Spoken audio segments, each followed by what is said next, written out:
गुरु प्यारी साध संगत जी, नमस्कार जी। आप सब कैसे हो?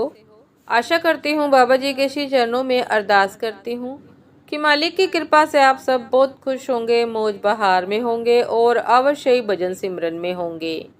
साध संगत जी, मैं हाजिर हूँ आज आप सभी से एक बहुत ही खूबसूरत साखी साझा करने के लिए। उम्मीद करती हूँ ये साखी आप सभी को बहुत पसंद आएगी। तो साध संगत जी, चलिए आइए समय न गवाते हुए शुरू करते हैं। साध संगत जी, एक साधु एक वृक्ष के नीचे ध्यान करते थे। वो रोज एक लकड़हारे को लकड़ी काट कर ले जाते हुए देखते थे। एक दिन उन्होंने लकड़हारे से कहा कि सुन भाई, दिन भर लकड़ी काटता है, 2 वक्त की रोटी भी जुटा पाना तेरे लिए मुश्किल होता होगा। तू जरा आगे क्यों नहीं जाता? वहाँ आगे चंदन का जंगल है, एक दिन काट लेगा, 7 दिन के खाने के लिए काफी हो जाएगा, 7 दिन की व्यवस्था हो जाएगी। गरीब लकड़हारे को विश्वास नहीं हुआ, क्योंकि वह तो सोचता था कि जंगल को जितना वह जानता है और कौन जानता है।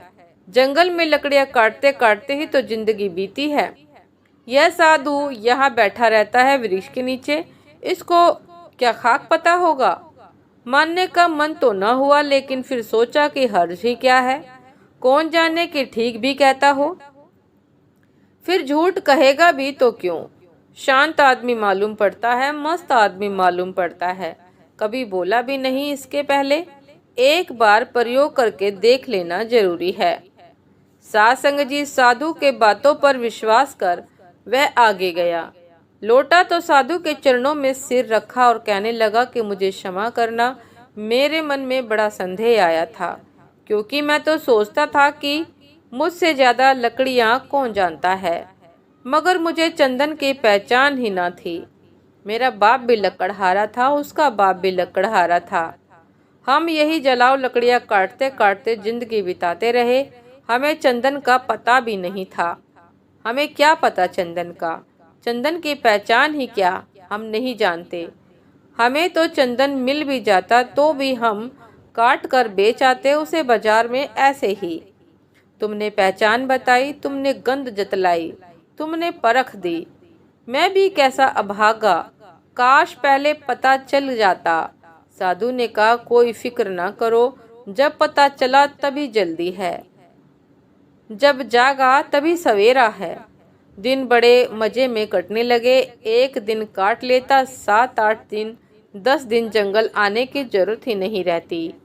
साध संगत जी, एक दिन साधु ने कहा, मेरे भाई, मैं सोचता था कि तुम्हें कुछ अकल आएगी।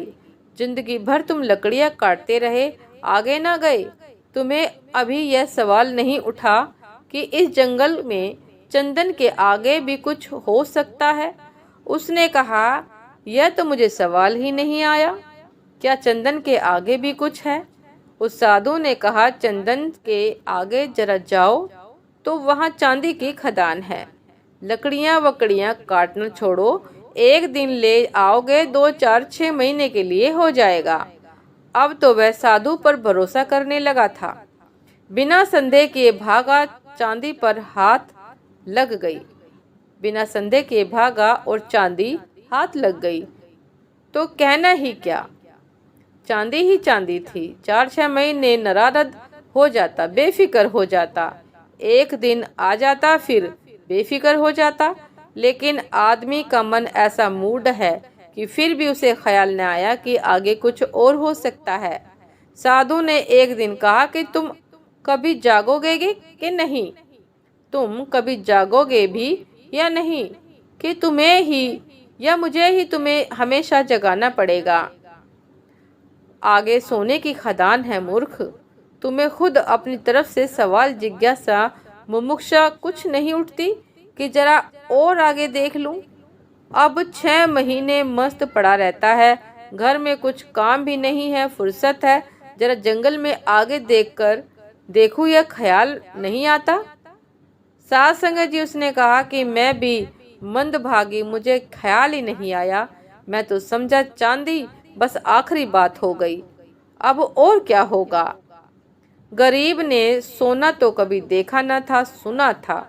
साधु ने कहा, थोड़ा और आगे सोने की खदान है, और ऐसे कहानी चलती है। फिर और आगे हीरो की खदान है और ऐसे कहानी चलती है। और एक दिन साधु ने कहा कि ना समझ, अब तू हीरो पर ही रुक गया। अब तो उस लकड़हारे को भी बड़ी अकड़ आ गई। बड़ा धनी भी हो गया था, महल खड़े कर लिए थे उसने। उसने कहा कि अब छोड़ो, अब मुझे तुम परेशान ना करो। अब हीरो के आगे और क्या हो सकता है। साध संगत जी, उस साधु ने कहा कि हीरो के आगे मैं हूँ। तुझे यह कभी ख्याल नहीं आया कि यह आदमी मस्त यहाँ बैठा है, जिसे पता है हीरो की खदान का, इसको जरूर कुछ और आगे मिल गया होगा। हीरो से भी आगे इसके पास कुछ और होगा। तुझे कभी यह सवाल नहीं उठा। साध संगत जी, वह आदमी रोने लगा, फकीर के चरणों में सिर पटक दिया, कहा कि मैं कैसा मूड हूँ, मुझे यह सवाल ही नहीं आता। जब बताते हो तब मुझे याद आता है। यह ख्याल तो मेरे जन्मों जन्मों में नहीं आ सकता था कि तुम्हारे पास हीरो से भी बड़ा कोई धन है। साधु ने कहा, उसी धन का नाम ध्यान है। अब खूब तेरे पास धन है, अब धन की कोई जरूरत नहीं। अब जरा अपने भीतर की खदान खोद जो सबसे आगे है। यही बात संत महात्मा कहते हैं, और आगे चलते ही जाना है। उस समय तक मत रुकना जब तक कि सारे अनुभव शांत न हो जाए। परमात्मा का अनुभव भी जब तक होता रहे, समझना दुई मौजूद है, द्वैत मौजूद है, देखने वाला और दृश्य मौजूद है। जब वह अनुभव भी चला जाता है तब निर्विकल्प समाधि की अवस्था आती है। तब दृश्य नहीं बचता, न दृष्टा ही बचता है। जब कोई भी नहीं बचा, एक सन्नाटा है, एक शून्य है, और उस शून्य में जलेगा असल सत्य बोध का दिया। वही परम पद है, वही परम दशा है, वही समाधि है।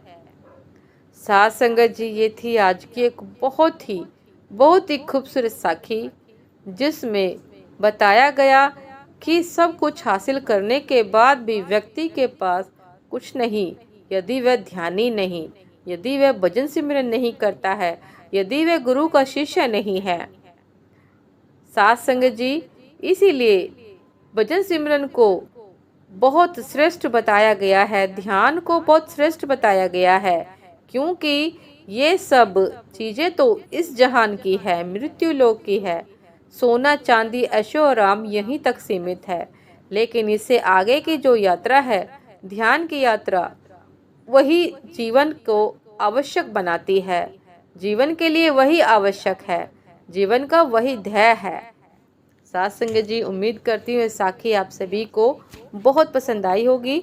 यदि पसंद आई हो साध संगत जी, तो लाइक कमेंट शेयर करना ना भूलिएगा। चैनल पर जो भी नए हैं, कृपा करके सब्सक्राइब अवश्य कर लीजिएगा, ताकि चैनल पर मिलने वाली सभी शब्द साखियों की नोटिफिकेशन आप सभी को समय पर मिलती रहे।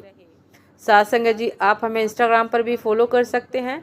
इंस्टाग्राम का लिंक डिस्क्रिप्शन बॉक्स में दिया गया है।